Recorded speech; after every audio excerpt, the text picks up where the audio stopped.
কবর জগতে আল্লাহকে হাজার বার ডাকলেও আল্লাহ একবারও জবাব দিবেন না। হাসরের ময়দানেও জাহান্নামী আল্লাহকে হাজার বছর ডাকবে, আল্লাহ জবাব দিবে না।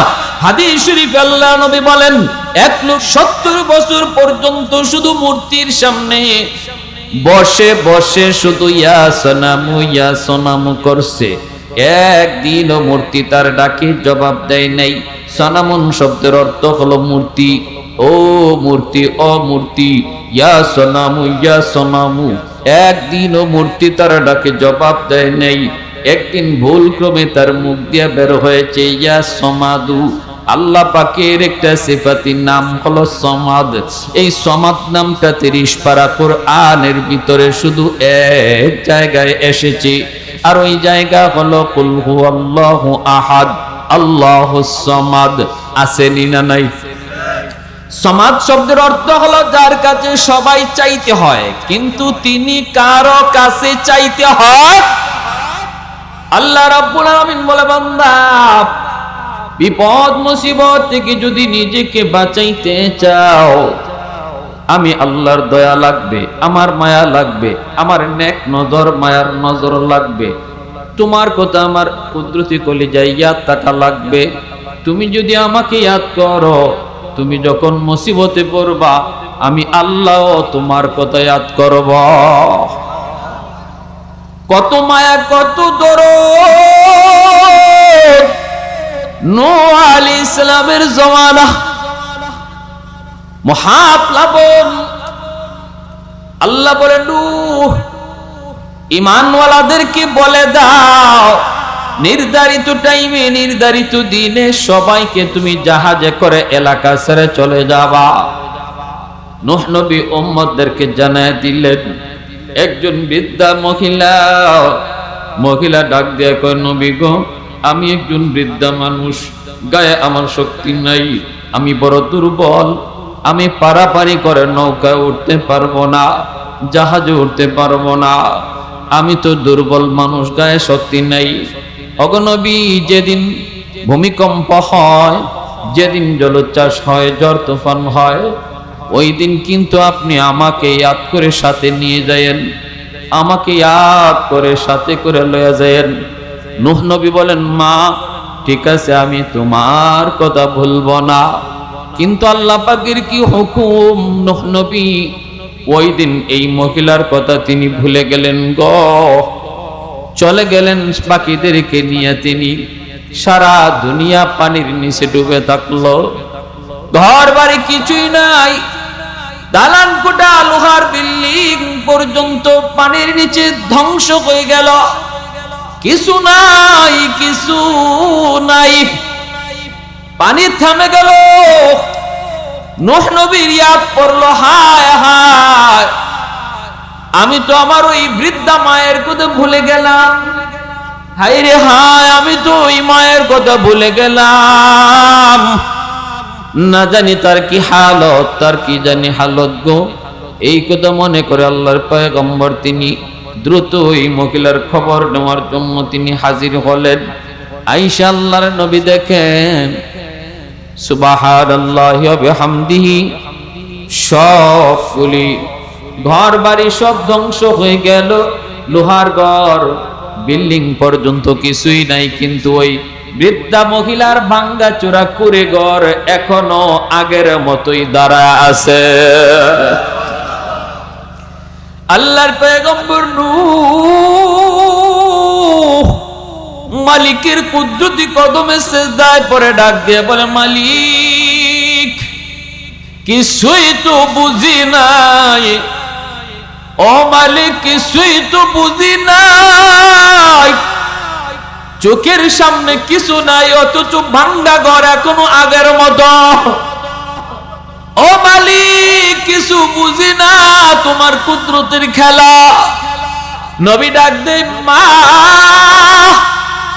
বৃদ্ধা মহিলা ঘর ঝাড়ু দিতেছেন আর আল্লাহর নামের জিকির করেন।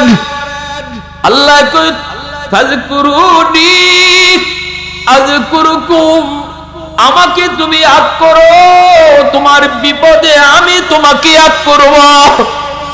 মহিলা জিকির করে ঘর ঝাড়ু দেয়, নবী ডাক দেই মা, মহিলা আওয়াজ দিয়া কয় নবী গো তুফান কি শুরু হয়ে গেল নাকি? আল্লাহর পয়গম্বর সিজদায় পড়ে কান্দে কয় মালিক তুফান হইয়া সব শেষ হয়ে গেল, তোমার বান্দি কিছু টেরই পায় নাই। ও মালিক একটু বুঝাও তোমার কুদরতের খেলা। আল্লাহ কয় নূহ তোমরা নবী হইয়া উম্মত বলতে পারো, কিন্তু আমি মালিক, আমি খালিক, আমি আল্লাহ আমার বান্দা বান্দি বলতে পারি না।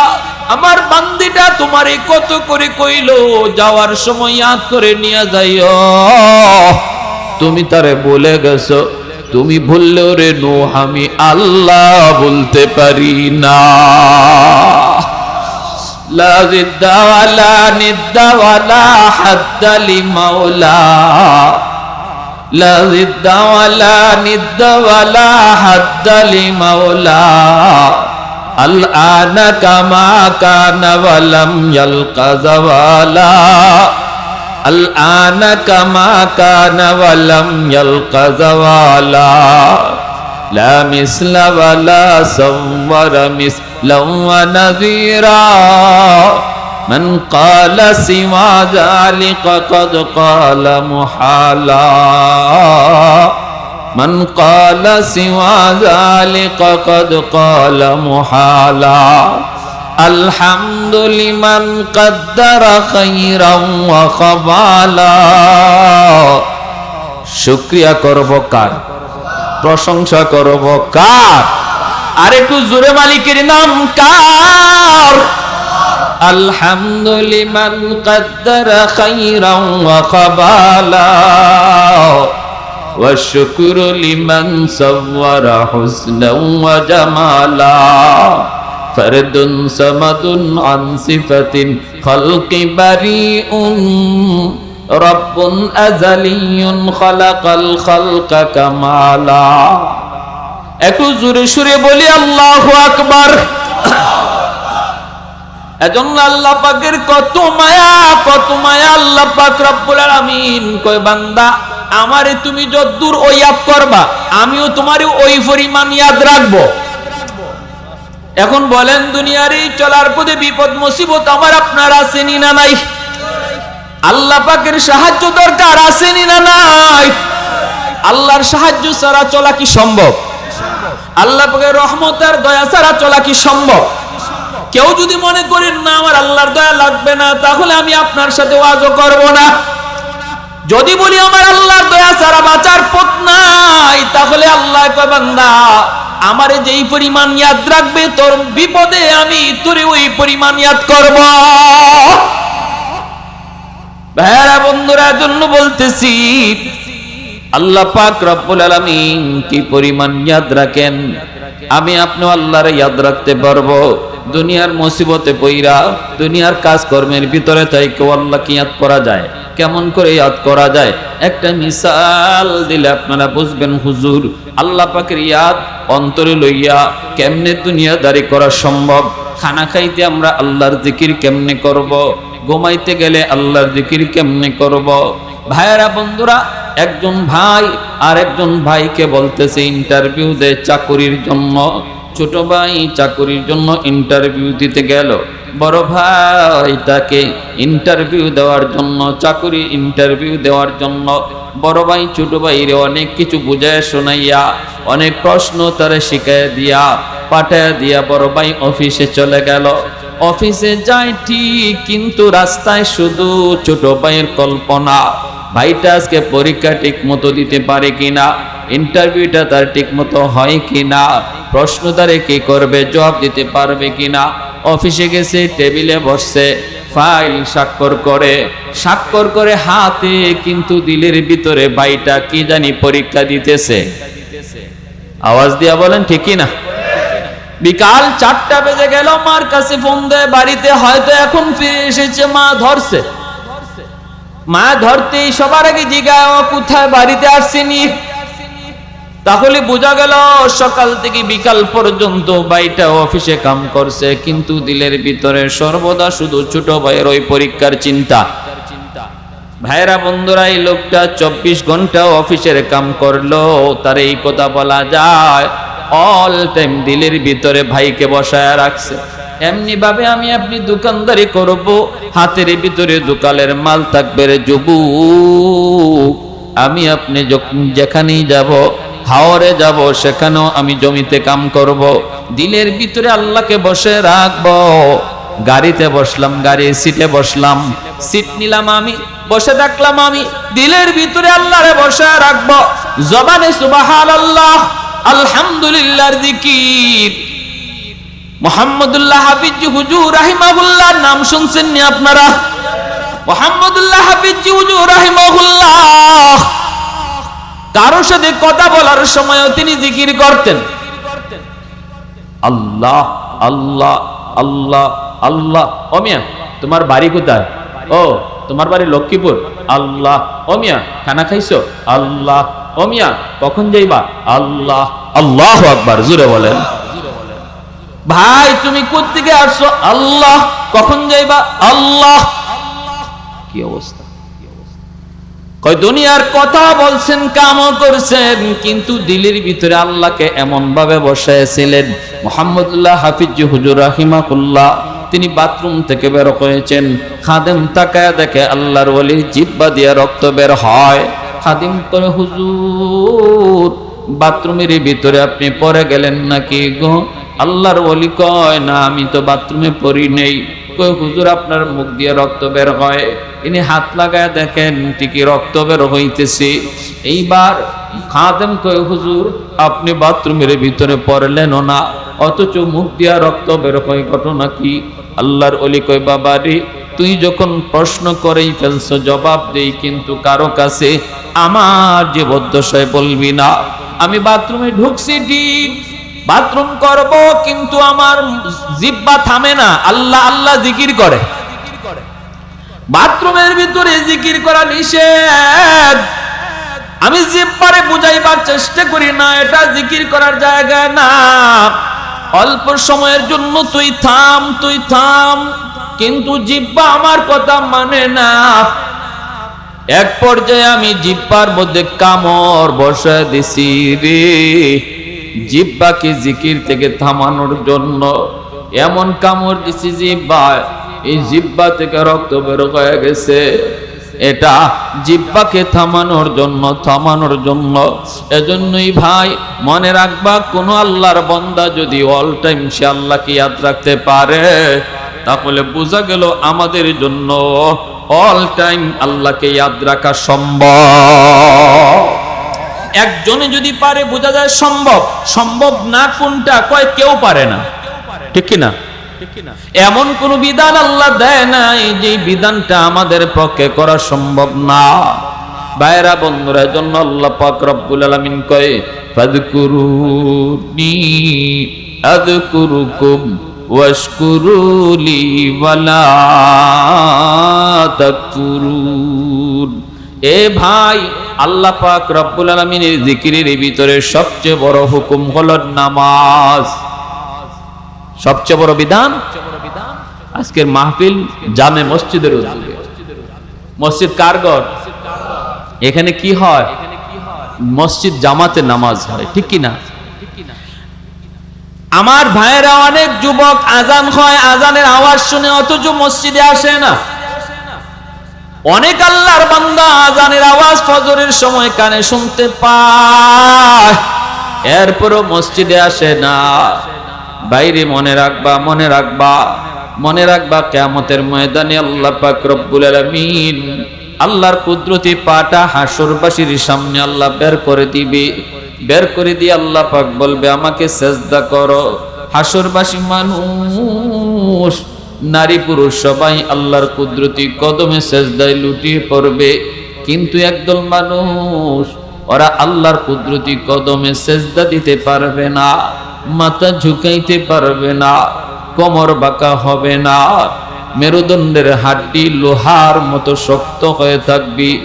চেষ্টা যতই করবে আল্লাহর কুদরতি কদমে সাজদা দেওয়ার জন্য, কিন্তু তার পিছন দিক দিয়ে উপর হয়ে পড়ে যায়। রব্বুল আলামিন ডাক দিয়া বলবে, বান্দারে কি হয়েছে, কান্না করো কেন? কানতে কানতে চোখ দিয়া রক্ত বের করে ফেলবে। তখন বলবে, মালিক, ও মালিক, আমি তোমারে সেজদা দিতে চাই, কিন্তু আমার পিঠ বাঁকা হয় না, আমার কোমর বাঁকা হয় না। আল্লাহ পাক কয়, বান্দা তোর বুঝি কষ্ট হয়? কষ্ট হয়? বলবে, মালিক বড় কষ্ট হয়।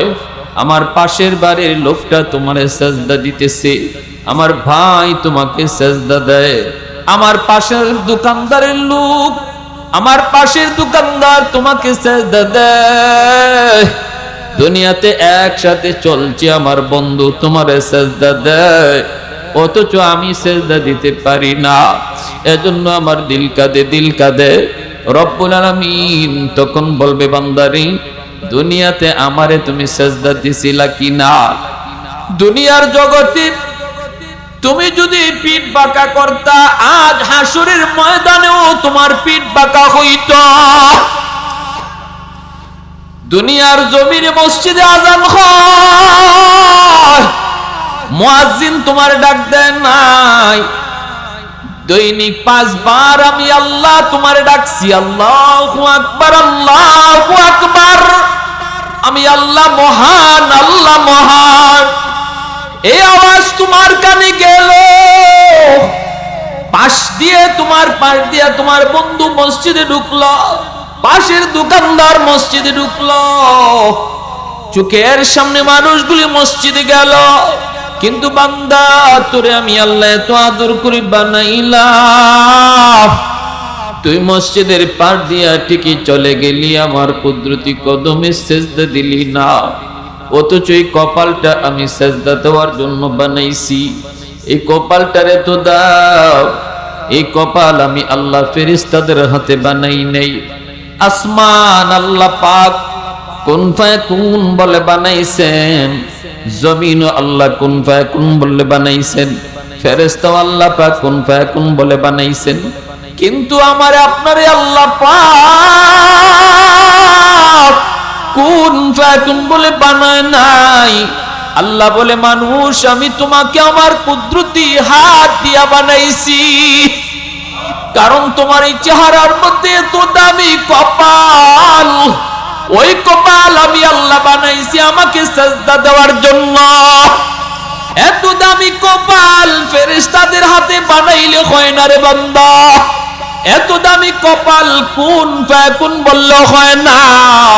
এজন্য আমি নিজের হাত ব্যবহার করছি, আমি আল্লাহ আমার নিজের হাত ব্যবহার করছি, ওই কপালটা দিয়া দুনিয়ার জমিনে আমার কদমে সাজদা দেওয়ার ভাগ্য তোর জুটলো না, এই কপাল দিয়া তুই আমার কদমে সাজদা দেওয়ার ভাগ্য তোর জুটলো না।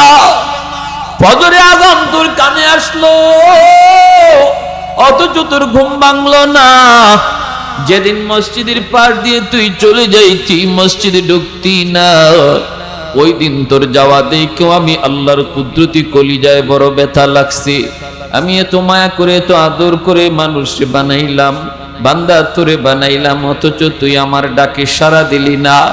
ওই দিন তোর যাওয়া দেখেও আমি আল্লাহর কুদরতি কলিজায় বড় ব্যথা লাগছে। বান্দারে, আজ যেমন আমারে সেজদা দিতে না পাইরা তোর কলিজায় ব্যথা হয়, ওই দিন দুনিয়াতে তোর আচরণ দেখেও আমি আল্লাহর কুদরতি কলিজায় ব্যথা লাগতো। এ বান্দা, সেদিন যদি আমারে তুমি সেজদা দিতা, সেদিন যদি পিঠ বাঁকা করতা, আজও তোমার পিঠ বাঁকা হইতো। দুনিয়াতে যদি আমরা আল্লাহর একবার ডাক দেই, আল্লাহ পাক আমাদের ডাকে 70 বার জবাব দেন। সুবহানাল্লাহ, জোরে বলেন। কবর জগতে আল্লাহকে 1000 বার ডাকলেও আল্লাহ একবারও জবাব দিবেন না। হাসরের ময়দানেও জাহান্নামী আল্লাহকে 1000 বছর ডাকবে, আল্লাহ জবাব দিবে না। হাদিস শরীফে আল্লাহ নবী বলেন, এক লোক 70 বছর পর্যন্ত শুধু মূর্তির সামনে বসে বসে শুধু ইয়া সনামু করছে, একদিনও মূর্তি তার ডাকে জবাব দেয় নাই। সনামুন শব্দের অর্থ হলো মূর্তি। ও মূর্তি, ও মূর্তি, ইয়া সনামু একদিনও মূর্তি তার ডাকে জবাব দেয় নেই। একদিন ভুল ক্রমে তার মুখ দিয়ে বের হয়েছে ইয়া সমাদু। আল্লাহ পাকের একটা সিফাতির নাম হলো সমাদ। এই সমাদ নামটা 30 পারা কোরআনের ভিতরে শুধু এক জায়গায় এসেছে, আর ওই জায়গা হলো কুল হুয়াল্লাহু আহাদ আল্লাহুস সামাদ। আসেনি না নাই? সমাদ শব্দের অর্থ হলো যার কাছে সবাই চাইতে হয়, কিন্তু তিনি কারো কাছে চাইতে হয়। সমাদ আল্লাহর নাম, এর অর্থ কি? যার কাছে সবাই চাইতে হয় কিন্তু তিনি কারো কাছে চাইতে হয় না। কত বড় নাম আল্লাহ পাকের।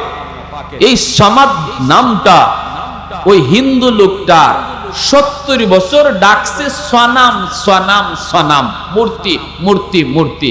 একদিন মুখ দিয়া ভুলে বের হয়েছে সমাদ, সনাম না কইয়া ইয়া সমাদু বলে ফেলছে। সাথে সাথে আল্লাহ ডাকে জবাব দিয়ে দিছে, লিমা দাউতানি ইয়া আব্দি, ও বান্দা আমার কেন ডাক দিয়েছো? লোকটার সাথে সাথে তখন আল্লাহ পাকের কুদরতি কদমে সাজদায় পড়ে গেছে, তওবা করা শুরু করছি। 70 বছর পর্যন্ত আমি আমার মূর্তিরে ডাকলাম, একদিনও মূর্তির জবাব দিল না। আর আজকে আমি ভুলে শুধু একবার সমাদ কইছি, আল্লাহ জবাব দিয়ে দিলেন। আমি আজ থেকে আর মূর্তি পূজা করব না গো মালিক, আজ থেকে আমি ঈমানওয়ালা হইয়া এক আল্লাহর গোলামি করব। সুবহানাল্লাহ। এজন্য হাসরের মাঠে আল্লাহ ওই যুবককে বলবেন, যুবক ও বান্দা, আজকে যে আমি আল্লাহর কুদরতি কদম দেখাও তুমি সেজদা দিতে পারো না, এর কারণ হলো দুনিয়াতে তোমার পিঠ সোজা হয় নাই, এজন্য পিঠ বাঁকা হয় নাই, এজন্য হাসরের মাঠেও আজকে বাঁকা হবে না। দুনিয়াতে যারা যারা আমি আল্লাহর কদমের সামনে পিঠ বাঁকা করছে, হাসরের মাঠে তারা আল্লাহর কুদরতি পা দেখা সেজদায় লুটে পড়বে। সুবহানাল্লাহ। আল্লাহ আমাদের সবাইকে তোমার কুদরতি কদমে সেজদা দেওয়ার তৌফিক দান করো। একটু আরো জোরে বলেন আমিন। ফাজকুরুনি আযকুরুকুম ওয়াশকুরুলি ওয়ালা তাকফুরুন। আল্লাহ কই বান্দা আমারে তুমি ইয়াদ করো আমার হুকুম মানার দ্বারা, আমার আনুগত্য করার দ্বারা, আমার আনুগত্য করার দ্বারা তুমি আমাকে স্মরণ করো, আমি তোমার অনুগত সমস্ত মাখলুককে বানায় দিব। তুমি আমার অনুগত হও, বাঘ তোমার অনুগত হবে, তুমি আমার অনুগত হও, জিন্নাত তোমার অনুগত হবে, তুমি আমার অনুগত হও, সাপ তোমার অনুগত হবে। বানায় দিবে কে? আরেকটু জোরে বলেন কে? তুমি আমার হুকুম মানো, আমি তোমার হুকুম মানাবো। তুমি আমার হুকুম মানো, আমি তোমার হুকুম মানাবো। বাঘও তোমার হুকুম মানবে। আদ-দুনিয়া খুলিকাত লাকুম ওয়া আনতুম খুলিকতুম লিল আখিরাহ। আল্লাহ পাক রব্বুল আলামিন দুনিয়া বানাইলেন, আল্লাহ পাক মানুষের খেদমতের জন্য, আর মানুষ কি বানাইলেন? আল্লাহ আখিরাতের জন্য। আসমান মানুষের খাদেম, জমিন মানুষের খাদেম, গাছগাছালি মানুষের খাদেম, সাপ বিচ্ছু বাঘ ভাল্লুক মানুষের খাদেম। সব কিছু আল্লাহ মানুষের খেদমতের জন্য বানাইছেন। আর মানুষ বানাইছেন আল্লাহর জন্য, মানুষ বানাইছেন নামাজ পড়ার জন্য, মানুষ বানাইছেন হালাল হারাম চিন্নে চলার জন্য, মানুষ বানাইছেন আল্লাহকে চিনার জন্য, মানুষ বানাইছেন পর্দার বিধান পালন করার জন্য, মানুষ বানাইছেন কোরআন শিক্ষা করার জন্য, মানুষ বানাইছেন কোরআন পড়ানোর জন্য। ঠিক কিনা জোরে বলেন? আদ-দুনিয়া খুলিকাত লাকুম ওয়া আনতুম খুলিকতুম লিল আখিরাহ। এজন্যই তো বাইরা পূজানির হযরত কারি ইব্রাহিম সাহেব রাহিমাহুল্লাহ আপনাদের এলাকার কৃতি সন্তান, কত বড় আল্লাহর ওলি রশিদ আহমদ গাঙ্গুহি রাহমাতুল্লাহি আলাইহি, ওনার শাগরেদ ছিলেন তিনি। উস্তাদের কাছে গেলেন, উস্তাদ তুই বাবা ইব্রাহিম, তোমার চোখের মধ্যে বেগানা নারী, বেগানা নারীর দিকে নজরের গুনাহ দেখা যায়, বদনজরির গুনাহ। তিনি বলেন হযরত, হঠাৎ করে ট্রেনের মধ্যে একটা সুন্দরী নারীর দিকে নজর পড়ে গেছিল, সাথে সাথে আমি নজর ফিরে নিছি। ভাইরা বন্ধুরা, নজর পইরা যাওয়া দোষ নয়, নজর জমায়া রাখা হলো দোষ। নজর যদি সাথে সাথে আমি ফিরায় নেই তাহলে গুনাহ না, এটা আল্লাহ পাক মাফ করে দিবেন।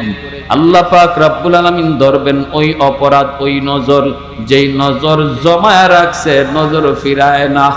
ঠিক কিনা?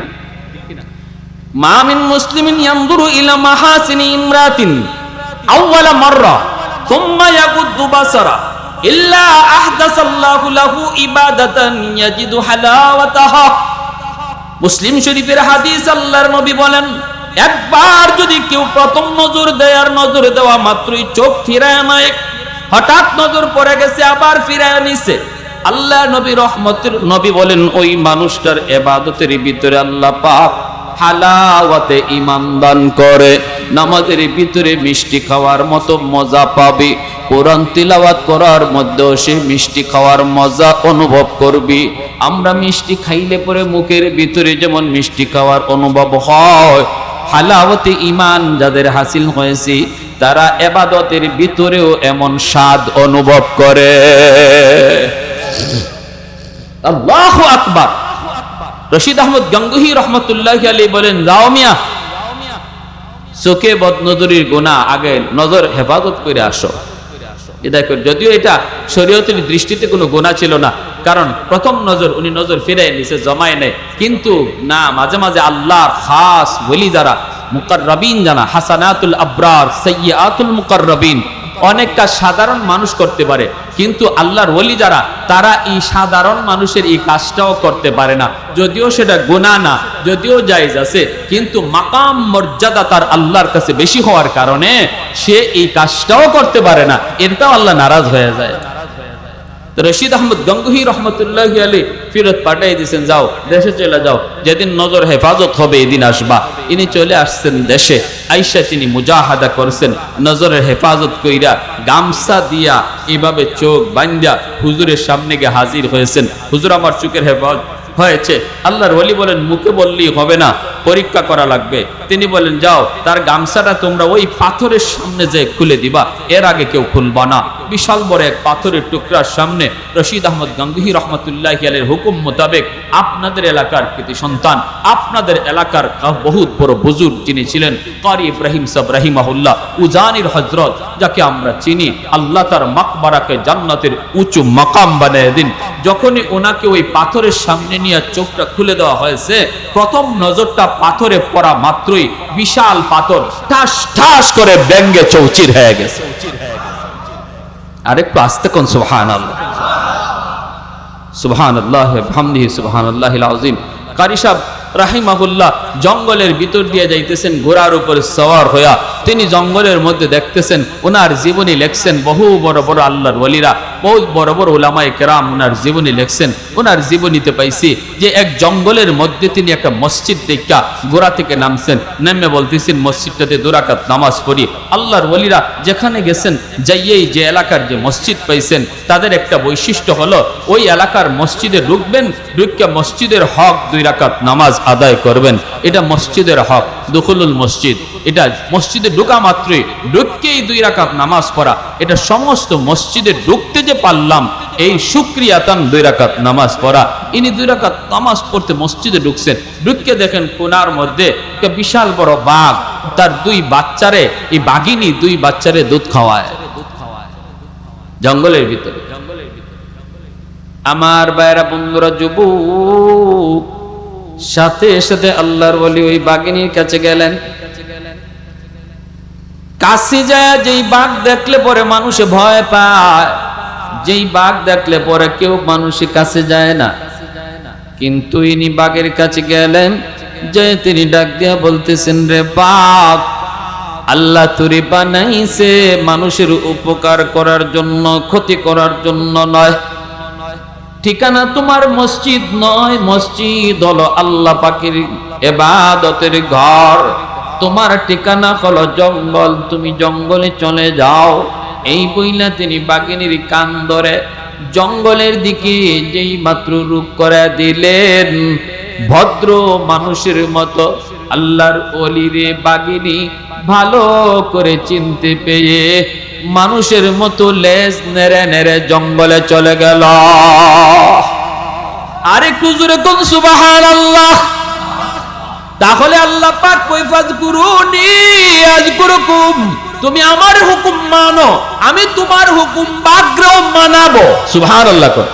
আমার হুকুম তুমি মানো, তোমার হুকুম সাপে মানবে, তোমার হুকুম বাঘে মানবে, তোমার হুকুম পাকপাখালি মানবে, তোমার হুকুমে আমি আল্লাহ মাখলুক চালাবো, তুমি আমার হুকুম মানো। আমাদের সিলেটের আব্দুল হামিদ সাহেব রাহিমাহুল্লাহ, তিনি বহুত বড় আল্লাহর ওলি, কুতবুল আলম শাইখুল ইসলাম মাদানী রহমতুল্লাহি আলাইহি শাগরিদ। ইনি এরকম ভাবে শ্রীমঙ্গলের চা বাগান আপনারা অনেকেই চিনেন, ওই রশিদপুর এলাকাতে মুন্না রাস্তা, ওই রাস্তার মধ্যে একটা বাঘ বসা আছে। আল্লাহর গোলাম, আল্লাহর ওলি বাজারে আইতে চান, মানুষজন বাজারে আইতে দেয় না। কই হুজুর সামনে যায়েন না, জঙ্গলের বিশাল বড় একটা বাঘ, কেউ আসা যাওয়া করতে পারে না, হুজুর যায়েন না, যায়েন না। হাজারো মানুষজন ডানে বামে তাকায় রইছে, কিন্তু আল্লাহর ওলি তিনি বলেন না, আমাকে তোমরা একটু যাওয়ার সুযোগ করে দাও। ইনিও বাঘের কাছে গেলেন, যায়া বাঘের কাছে যায় কানে কানে কি জানি বললেন। এক কথাই, কথা তো একটাই, আদ-দুনিয়া খুলিকাত লাকুম ওয়া আনতুম খুলিকতুম লিল আখিরা। আল্লাহ তোমাকে বানাইছে মানুষের খেদমতের জন্য, তুমি বাঘ কিন্তু মানুষের খাদেম, মানুষের সমস্যা সৃষ্টি করার জন্য নয় রে। তুমি তোমার জঙ্গলে চলে যাও, আমাদের ডিস্টার্ব করো না। এই বইলা তিনি যখন জঙ্গলের দিকে বাঘকে দেখে দিলেন, বাঘটাও জঙ্গলে চলে গেল। হাজারো মানুষজন দেখলো একটা ভদ্র মানুষের মতো লেজ নেড়ে নেড়ে বাঘটা জঙ্গলে চলে গেল। সুবহানাল্লাহ। সদর সাহেব হুজুর রাহিমাহুল্লাহ গহরপুর গহরডাঙ্গার সদর সাহেব হুজুর রাহিমাহুল্লাহ ঢাকা থেকে গহরডাঙ্গা যাবেন, নৌকায় উঠলেন। ওই নৌকা তার ঘাট পর্যন্ত নিয়ে যায়। একে একে মানুষজন ঘাটে ঘাটে নামতে শুরু করে। আল্লাহর ওলি তিনিও তার ঘাটে যাবেন। ওই অবস্থায় তিনি হঠাৎ করে মাঝিকে বলতেছেন, মাঝি, ঘাট পর্যন্ত আমাকে নেওয়া লাগবে না রে, আমাকে তুমি এই জায়গায় নামায় দাও, আমি হাওরটা পায়ে হেঁটে হেঁটে বাড়ি যাব।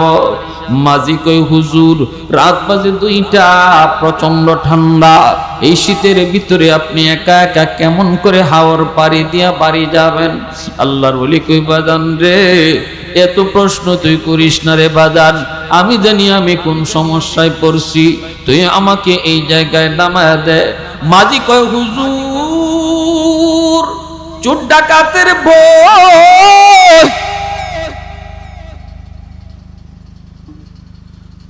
মাঝি কয়, হুজুর কত কিছুর ভয়, চোর ডাকাতের ভয়, জিন্নাতের ভয়, আপনি রাত 2টা বাজে হাওর পাড়ি দিয়ে একা একা বাড়ি যাবেন বলেন কি?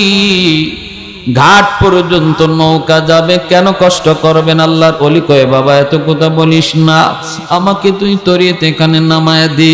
মাঝি বলতেছে, আমি হুজুরকে নামায় দিলাম, আর নিজে মনে মনে ভাবলাম আমিও হুজুরের পিছনে পিছনে একটু যাব, দেখবো হুজুর কেন তিনি এখানে নামলেন, কারণ সারা তো নামার কথা না। আমিও পিছনে পিছনে যাব। মাঝি পিছনে পিছনে নামলো। বাইরা বন্ধুরা, মাঝি নামার পর পিছন থেকে মাঝি তাকায় দেখি, হায়রে আমি কারে একা নামাইলাম, আমি নামাইছি একজন একজন, কিন্তু এখন দেখি তার ডানে বামে শত শত মানুষ। ভয় পেয়ে গেল মাঝি, ভয়, নামাইলাম একজন, এখন দেখি শয়ে শয়ে মানুষ। মানুষগুলি তার আগের পিছে সামনের দিকে রাস্তা পাহারা দিয়া দিয়া কি প্রশ্ন করে আর কি জবাব দেয় হুজুরের কাছ থেকে। এইভাবে স্বাগতম জানায় জানায় পাহারা দিয়া দিয়া হুজুরকে বাড়ি পর্যন্ত পৌঁছায় দিল। মাঝিকে হুজুরে দেখেন না, মাঝি তো পিছনে, কিন্তু মাঝি হুজুরকে দেখতেছে। বাড়ি পর্যন্ত পৌঁছার পর এইবার হুজুর যখন ঘরে ঢুকবেন, আর ওই মানুষজন কেউ তার সাথে নাই। দরজা লাগানো মাত্রই দেখেন ওই মাঝি তার পেছনে। আল্লাহর ওলি তিনি ডাক দিয়া বলেন, বাবা তুই এত রাতে ঘটনা কি, তুই আবার কেমনে আসলি? মাঝি কই, হুজুর আমি আপনার পিছনে পিছনে আসছি। কেন আসছো? কই দেখার জন্য। আল্লাহর ওলি কয়, কি দেখছ? কয় হুজুর গো আমি যা দেখছি আমার কলিজায় পানি নাই। কি হয়েছে? কি দেখছ? কয় হুজুর আমি নামাইলাম আপনার একা, কিন্তু এতক্ষণ আপনার সাথে ছিল এরা কারা? আরেকটু জোরে বলেন সুবহানাল্লাহ। আল্লাহর ওলি কয়, বাবা তুই দেখে ফেলেছো, তাহলে সাবধান, তুই আমার জীবদ্দোষে কাউকে কিছু বলবি না। কারণ খাঁটি আল্লাহর ওলিরা এরা কখনো মানুষের সামনে তার কারামত প্রকাশ করে না, কারামতের কথা কেউ বলেও না। কেউ যদি বলে তাহলে খাঁটি আল্লাহর ওলিরা তারে বাধা দেয়, ঠিক কি না? আর বেজাল যত আছে তত খালি অ্যাডভার্টাইজার, সাইনবোর্ড, ঠিক কি না? লোক লাগায় রাখে রাস্তা থেকে, খালি আমার গুণ গাইবে। আশিক রসুল, মাহবুবে খুদা, গাউসে হামদানি, কুতুবে রব্বানি, সারা শল্য সুলকানি। নাম আর খুঁজে পাওয়া যায় না। ঘটনা কি? নাম কই? নাম দিয়ে কি করবে? টাইটেল শুনলেই তো সারে। হ্যাঁ, আর খাঁটি আল্লাহর ওলিরা দেখবেন নামের আগে পিছে কোনো টাইটেল মাইটেল নাই, খুদাহুদি একটা নাম। আর স্বাভাবিক মানুষের কাছে এরকম কারামত গায়ে গায়ে ফিরেও না, বলেও না। আল্লাহর ওলি কো, বাবা তার কারো কাছে বলিস না, তবে শুন তুই যখন দেখেই ফেলেছ এটা তো বলতে হয়। আমি যখন নৌকায় ছিলাম তখন ওই এলাকার জিন্নাতের সর্দার নৌকায় আমার সাথে দেখা করছে। সুবহানাল্লাহ। এই এলাকার জিন্নাতের সর্দার প্রতিনিধি দল, তোরা কেউ দেখো নাই, আমার সাথে নৌকায় দেখা করে সালাম বিনিময় করে আদবের সাথে আমাকে বলতেছে, হুজুর আমরা অনেক দিন যাবত আপনার অপেক্ষায়। হুজুর আমাদের মধ্যে অনেক সমস্যা চলছে, সমাধান দেওয়ার কেউ নাই। সবাই আমরা একমত, আপনি যা সিদ্ধান্ত দিবেন আমরা মেনে নিব, নতুবা আমাদের এর ভিতরে একটা মারামারি হবে, খুন খারাপি হবে। সবাই আপনাকে আমরা বিচারক মাইনে নিছি। হুজুর একটু দয়া করে যদি আপনি এখানে নামতেন আর হাওরটা একটু পায়ে হেঁটে বাড়ি যাইতেন, এর ভিতরে আমরা আপনাকে আমাদের সমস্যাগুলি জানাবো আর আপনার কাছ থেকে সমাধান শুনে নিব।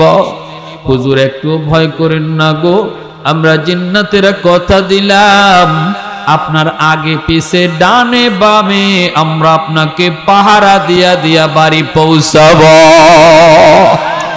मैं तालिब मौला हूँ मेरे इश्क़ निराला,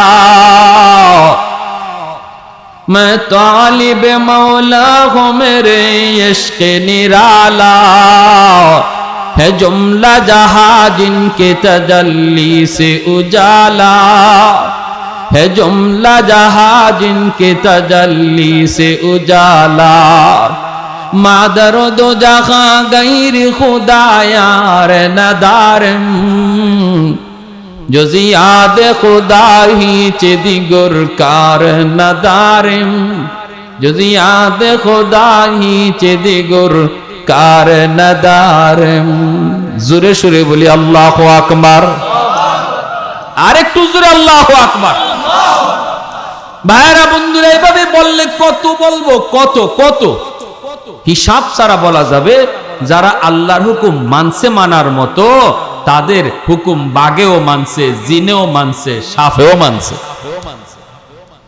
জুন্নুন মিসরি রহমাতুল্লাহ আলাইহি একটা ঘটনা বলবো, আপনাদের মনোযোগ আছে কার কার? চলবে না বন্ধ হয়ে যাবে?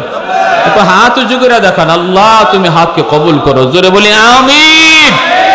জুন্নুন মিসরি রহমাতুল্লাহ আলাইহি বহুত বড় আল্লাহর ওলি, নদীর কিনারা দিয়ে হাঁটতেছেন আর দেখেন নদীর কিনারায় একটা বিচ্ছু দাঁড়ায় রয়েছে। আল্লাহর ওলি এবার অপেক্ষায়, বিচ্ছুরা কি করে তিনি দেখবেন। হঠাৎ করে দেখেন বিচ্ছুটাকে পার করার জন্য পানির নিচ থেকে কচ্ছপ উপরে ভাসলো। কচ্ছপটা তীরে আসলো আর বিচ্ছুটা কচ্ছপের পিঠে বসে গেল।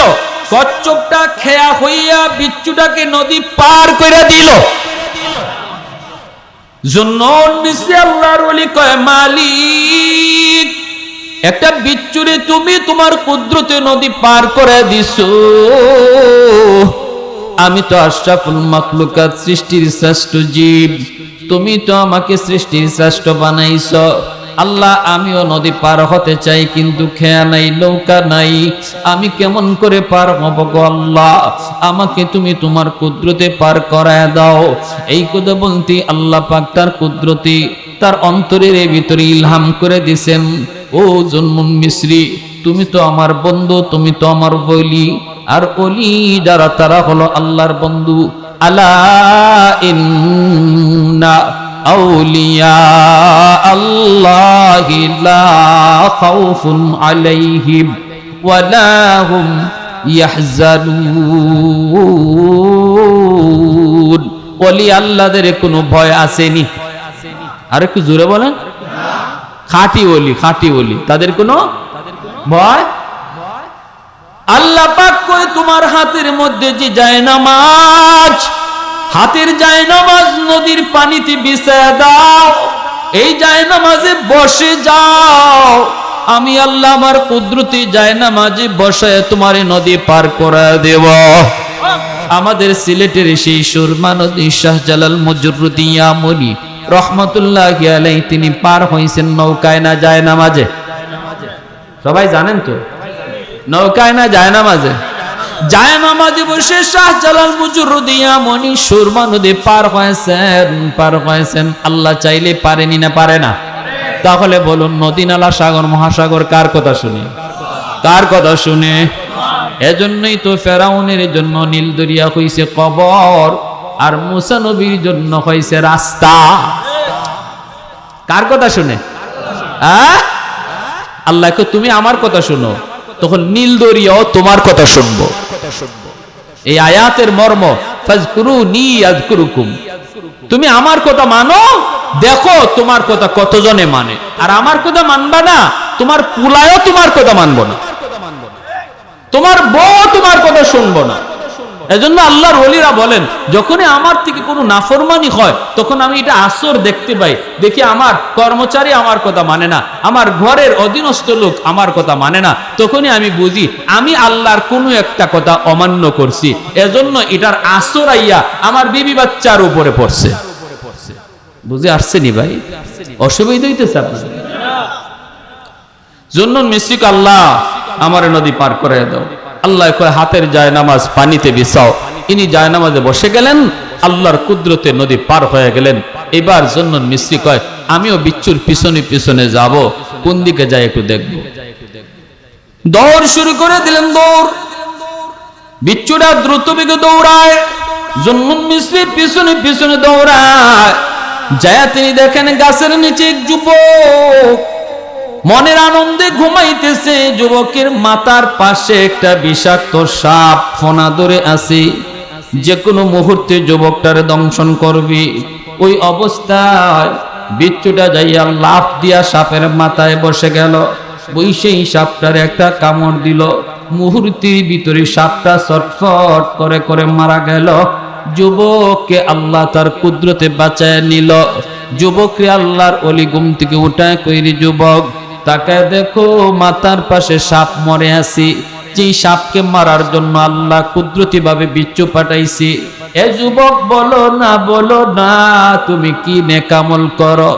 যুবক তখন চোখের পানি জড়ায় কান্দের, আল্লাহর ওলি গো, আমি আমার মায়ের গর্ভে একমাত্র সন্তান, আমি কোনোদিন আমার মার কথা অমান্য করি না, আমার মাকে আমি কোনোদিন কষ্ট দেই না, আমি আমার বাবার কথা কোনোদিন অমান্য করি না, আমি আমার মার খেদমত করি, মার দোয়া নিয়ে ঘর থেকে বের হই, বাবার দোয়া নিয়ে ঘর থেকে বের হই। আজকে কত যুবক মারে কান্দে ঘর থেকে বের হয়, বাবারে কান্দে ঘর থেকে বের হয়। যেই যুবক মার দোয়া নিয়া, বাবার দোয়া নিয়া, মার দোয়া নিয়া, বাবার দোয়া নিয়া মার অন্তরটারে খুশি কইরা ঘর থেকে বের হয়, ওই যুবকের সাথে মার দোয়া সব সময় থাকে।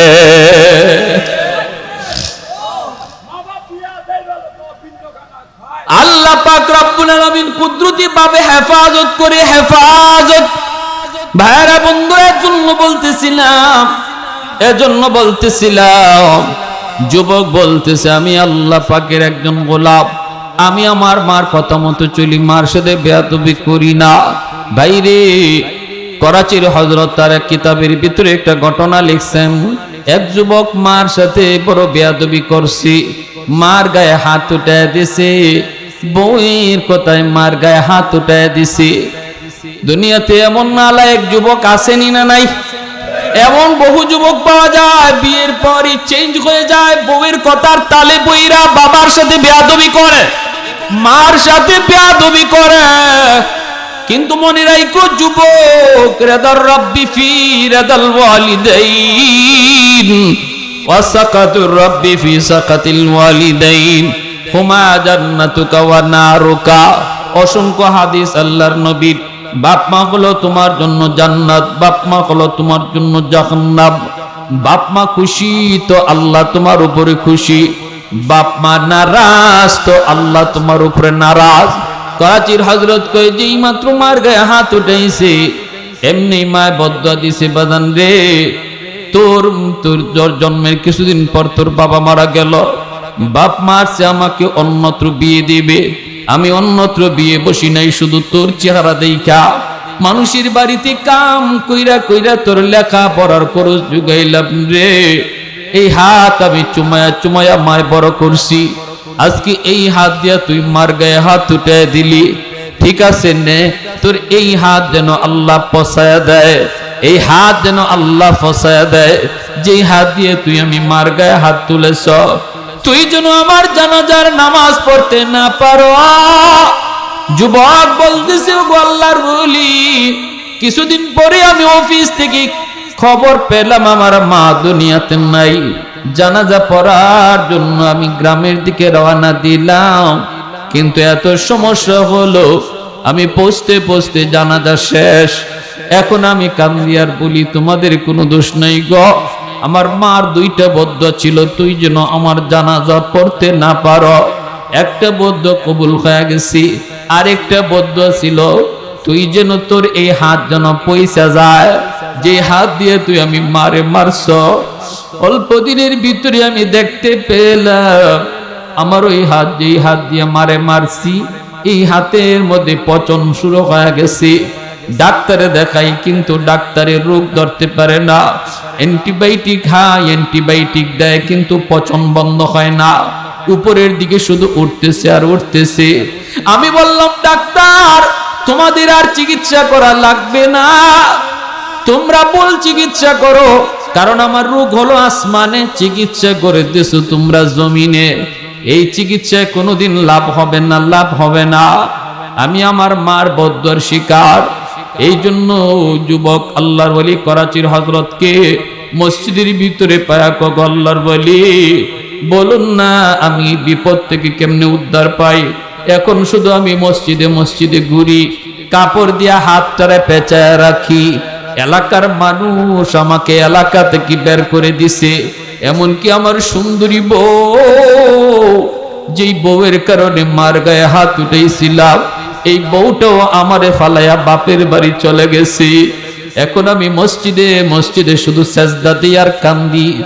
আল্লাহর ওলি কইরে যুবক, আবু দাউদ শরীফের একটা হাদিস, নবী কই মান যারা কবরা বাবাইহি ফি কুল্লি জুমাতিন গুফিরা লাহু কুতিবা বাররান।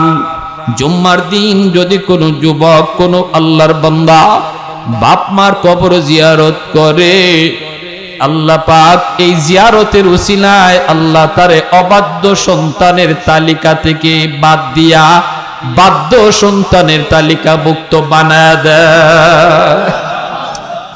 বলুন তাহলে জুম্মার দিন কবর জিয়ারত কঠিন কাজ না সহজ? কারা কারা জুম্মার দিন মা বাবা দাদা দাদির কবর জিয়ারত করবো? হাত উঠে আল্লাহরে দেখান। আল্লাহ পাঁচ ওয়াক্ত নামাজ আদায় করার তৌফিক দাও, জুম্মার নামাজ আদায় করার তৌফিক দাও। জুম্মার দিন আমাদের সবাইকে আমাদের মুরব্বিদের কবর জিয়ারত করার তৌফিক দাও। জুন্নুন মিসরি এই যুবককে বলতেছে, রে যুবক, বুঝলাম তো একটা নেকামল আর একটা কি? কয় গো আল্লাহর ওলি, আমি কোনোদিন হারাম খানা খাই না, সর্বদা আমি হালাল পথে চলার চেষ্টা করি, অল্প রুজি, কিন্তু এরপরও হারাম পথে যাই না। না না, সুদ খাই না, ঘুষ খাই না। আজকে গরিবের ঘরেও সুদের ব্যবসা ঢুকে গেছে। আওয়াজ আসতে কেন? সুদ খালি এখন কোটিপতিরা খায় না, রিকশাওয়ালার বউ সুদে টাকা লাগায়। গরিবেও কয় 5,000 টাকা হাতে আসলে কয় লাগাই দে, লাগাই দে। 10,000 টাকা হাতে আইছে, লাগাই দে 15,000 টাকা। সুদ খাওয়া হালাল না হারাম? সুদ কি জিনিস বুঝেননি? 10,000-এ 15,000, 20,000-এ 25,000, না দিতে পারলে এটা আরো বাড়ে, আরো বাড়ে। আল্লাহ নবী, রহমতের নবী বলেন, বুতুনুহুম কাল বুয়ুত, হাসরের ময়দানে সুদখোরদের পেট হবে ঘরের মতো, ফিহাল হাইয়াত, পেটের ভিতরে থাকবে কিলবিল করা সাপ, খারিজ মিন বুতুনিহিম, পেট থেকে এই সাপগুলি নাকের ছিদ্র দিয়া, পায়খানার ছিদ্র দিয়া, বডির ছিদ্র দিয়া, নাকের ছিদ্র দিয়া, কানের ছিদ্র দিয়া সাপ বের হবে। হাসরবাসী মানুষজন দেখবে আর বলবে, চিনো নিয়ে কেডা? ওই এ হলো অমুক এলাকার সুদখোর, সুদে ব্যবসা লাগাইতো, সুদে টাকা বাড়াইতো। হাসরের ময়দানে অপমানজনক শাস্তি হবে সুদখোরদের। এজন্য ভাইরে সাবধান, সাবধান, সাবধান। সুদের দ্বারে কাছে যায় না। আজকাল সুদের নাম বদলায় ইন্টারেস্ট রাখছে, ইন্টারেস্ট। কই হুজুর আমরা সুদ খাই না, ইন্টারেস্ট খাই। হ্যাঁ, চালাক্য বাঙালি। একই জিনিসের নাম বদলাইলে কি জিনিস বদলে যায়? কালো কুকুর রে কালো ছাগল কইয়া জীবনে কোনো ফাঁকবাই করতেছে কুকুর। মানুষে জিগায়, বেটা তুই কুকুর জবাই করস কেন? তোমরা কুকুর কইলে কি হইছে? আমি নাম রাখছি ছাগল, আমি নাম রাখছি ছাগল। হে, যতই কুকুরের নাম ছাগল রাখুক, কুকুর কি কোনোদিন ছাগল হয়? সুদের নাম আপনি যাই রাখেন, ইন্টারেস্ট কোন আর বিন্টারেস্ট কোন আর দেশীয় ভাষায় যা কোন, জিনিস নাপাক নাপাক, ওই এটা কোনোদিন পাক হবে না। আবার ঘুষের নামও বদলাইছে। ঘুষ বুঝেননি? ঘুষ ওই টেবিলে ফাইল আটকে থাকে, অফিসাররে টাকা না দিলে এই ফাইল ছুটে না, এটারে কি কয়? ঘুষ। এই ঘুষের নাম বদলাইয়া অত্যাধুনিক নাম বানাইছে, এটার নাম হলো স্পিড মানি। এটা আমাকে হুজুরদেরকে ধোঁকা দেওয়ার জন্য। যারা সুদ খায় এরা জিগাইলে, হুজুর আপনারা তো সুদের বিরুদ্ধে ওয়াজ করেন, আমি কিন্তু সুদ খাই না, আমি ইন্টারেস্ট খাই। আর যারা ঘুষ খায় এরাও কো, হুজুর আপনারা তো ঘুষের বিরুদ্ধে ওয়াজ করেন, আমি ঘুষ খাই না, আমি স্পিড মানি নেই। স্পিড মানি কি? স্পিড অর্থ হইছে তাড়াতাড়ি, মানি হলো টাকা। যে টাকায় ফাইল রে দৌড়ায় এটারে কয় ঘুষ, ইংরেজিতে কয় স্পিড মানি। নাম যতই বদলাক, নাপাক কোনোদিন বদলে না। এজন্য ভাইয়েরা, হাসরের মাঠে ওই হারামখোর যারা, এদের পেট বড় হবে, অপমানজনক শাস্তি হবে, পেটের ভিতরে সাপ কিলবিল করবে। সেদিন ওই হারাম টাকা দিয়ে যে ছেলেরে খাওয়াইছে পড়াইছে, ছেলে বাবার পক্ষে দাঁড়াবে না। যে স্ত্রীরে খাওয়াইছে পড়াইছে, স্ত্রী স্বামীর পক্ষে দাঁড়াবে না। একবারের জন্য বলবে না যে আমার স্বামী আমারে এই অলংকার কিনে দিত, শাড়ি কিনে দিত, এই ঘুষের টাকা দিয়া, সুদের টাকা দিয়া। মোটো চিনবে না, স্বামীর পরিচয়টাই দিবে না। তাহলে যেদিন বিপদের সময় আমার কেউ পাশে থাকবে না, এই মানুষগুলারে যে আজ আমি হারাম টাকা দিয়া খাওয়ায়া বড় করতেছি, আর বুঝা আর ও শাস্তি সব নিব আমি একা, এই কথা জানার পরেও যারা হারাম ঘরে ঢুকায়, এরা বুদ্ধিমান না বোকা? বুক করব সবে, আর শাস্তি পাইব একজনে। ঠিক কিনা ভাই? তাহলে বলুন, হারাম কাজে যারা জড়িত আছি, আল্লাহর দোহাই সাবধান। বুদ্ধিমান যারা কখনো হারাম টাকা দিয়া বাপ মা, ছেলে মেয়ে, ভাই বোনকে খাওয়াইয়া বড় করবে না। কারণ এরা কেউ শাস্তির ভাগ নেবে না, শাস্তি পাইবেন আপনি একা। কিন্তু বুক করতেছে সবাই। ঘর বানাইছেন আপনি, পুরা ঘর লইয়া থাকেন না এক রুমে থাকেন? আরো 5টা রুমে থাকতেছে, আরো মা বাবা, ভাই বোন, আত্মীয় স্বজন। বুক করলো সবাই, কিন্তু শাস্তি পাইবেন আপনি একা। এক পাতিল ভাত রান্না হয়েছে, আপনি কি পুরা পাতিলের ভাত খাইতেছেন? আপনি 2 প্লেট ভাত খাইলেন, বাকি পাতিলের ভাত অন্যরা খায় নাই? যারা খাইতেছে এরা হিসাব দিবে না, হিসাব দিবে আপনি সুদের টাকা দিয়ে যে ঘরে এনে চাল ঢুকাইছেন, পুরা পাতিলের ভাতের হিসাব দিবেন আপনি একা, খাইবে 10 জনে, হিসাব দিব আমি একা। এটা বুঝার পরেও যে এই কাজ করে, এ আহাম্মক, এ বোকা। ঠিক কিনা জোরে কর। প্যারে হাজিরিনের জন্য সাবধান। ওই যুবক বলতেছে আমার 2টা কাজে মনে পড়ে, আমি মা বাবার কথা মতো চলি, বাপ মারে কষ্ট দেই না, আরেক হলো আমি হারাম পথে যাই না। এই কারণে আল্লাহ রাব্বুল আলামিন ওই যুবককে এই বিষাক্ত সবের চুবল থেকে আল্লাহ বাঁচাইলেন। কেন? ফাজকুরুনি আযকুরুকুম, বান্দা তুমি আমারে ডরাও, সাপ বিচ্ছুও তোমারে ডরাইব। সুবহানাল্লাহ। তুমি আমারে ডরাও, বাঘ ভাল্লুকও তোমাকে ডরাইবে। এটা হলো আল্লাহর হুকুম। ভাইয়েরা আমার, এবার বলুন তাহলে আমরা কি করব এই মুহূর্তে, চরম বিপদের মুহূর্তে? দুনিয়ার প্রতিটা কাজ, প্রতিটা সেক্টর যখন সংকীর্ণ হয়ে আসছে আমাদের চোখের সামনে, শুধু অন্ধকার অন্ধকার, অন্ধকার আর অন্ধকার, ওই মুহূর্তে বাঁচার একমাত্র পথ কে? কারে স্মরণ করা? একমাত্র বাঁচাইবার মালিক আল্লাহ। আমেরিকাও না, ভারতও না, লন্ডনও না, এরা কোনোদিন মুসলমানের উপকার করতে চাইবে না। দুশ্মন কোনোদিন মুসলমানের উপকার করে না। এরা কোনোদিন বন্ধু না। বন্ধু আমাদেরকে আল্লাহ। আল্লাহু ওয়ালিয়্যুল্লাযীনা আমানু। আমরা আল্লাহর কাছে চাই, আল্লাহ আমাদেরকে বিপদ থেকে বাঁচাও, আল্লাহ আমাদেরকে বিপদ থেকে উদ্ধার করো, আল্লাহ আমাদের দেশে শান্তি নাজিল করো, আল্লাহ আমাদের দেশের হিংসা বিদ্বেষ দূর করো, মুসলমান ভাই বোন ভাই ভাইয়ে ভাতৃত্ব মহব্বত বাড়াও, আমাদের সমাজের হিংসা বিদ্বেষ আল্লাহ দূর করো, প্রতিটা মানুষকে আল্লাহ তুমি মসজিদমুখী বানাও। এই কথা সর্বদা আমরা দিলের ভিতরে আল্লাহর ইয়াদ রেখে চলি, আর মসজিদে 5 ওয়াক্ত নামাজ পড়ি, মা বাবারকে সেবা করি, বাপ মার সাথে অবাধ্য আচরণ না করি, মুরব্বীদেরকে তাজিম করি, আর হালাল ইনকাম আমরা সর্বদা বেছে নেই, হারাম থেকে দূরে থাকি। তাহলে আল্লাহ বললেন, বান্দা তুমি যে সমস্যায় পড়বা ওই সময় আমাকে তুমি কাছে পাইবা। আল্লাহ আমাদের সবাইকে কথাগুলো বুঝার এবং এর উপরে আমল করার তৌফিক আল্লাহ দান করুন। সবাই বলি আমিন।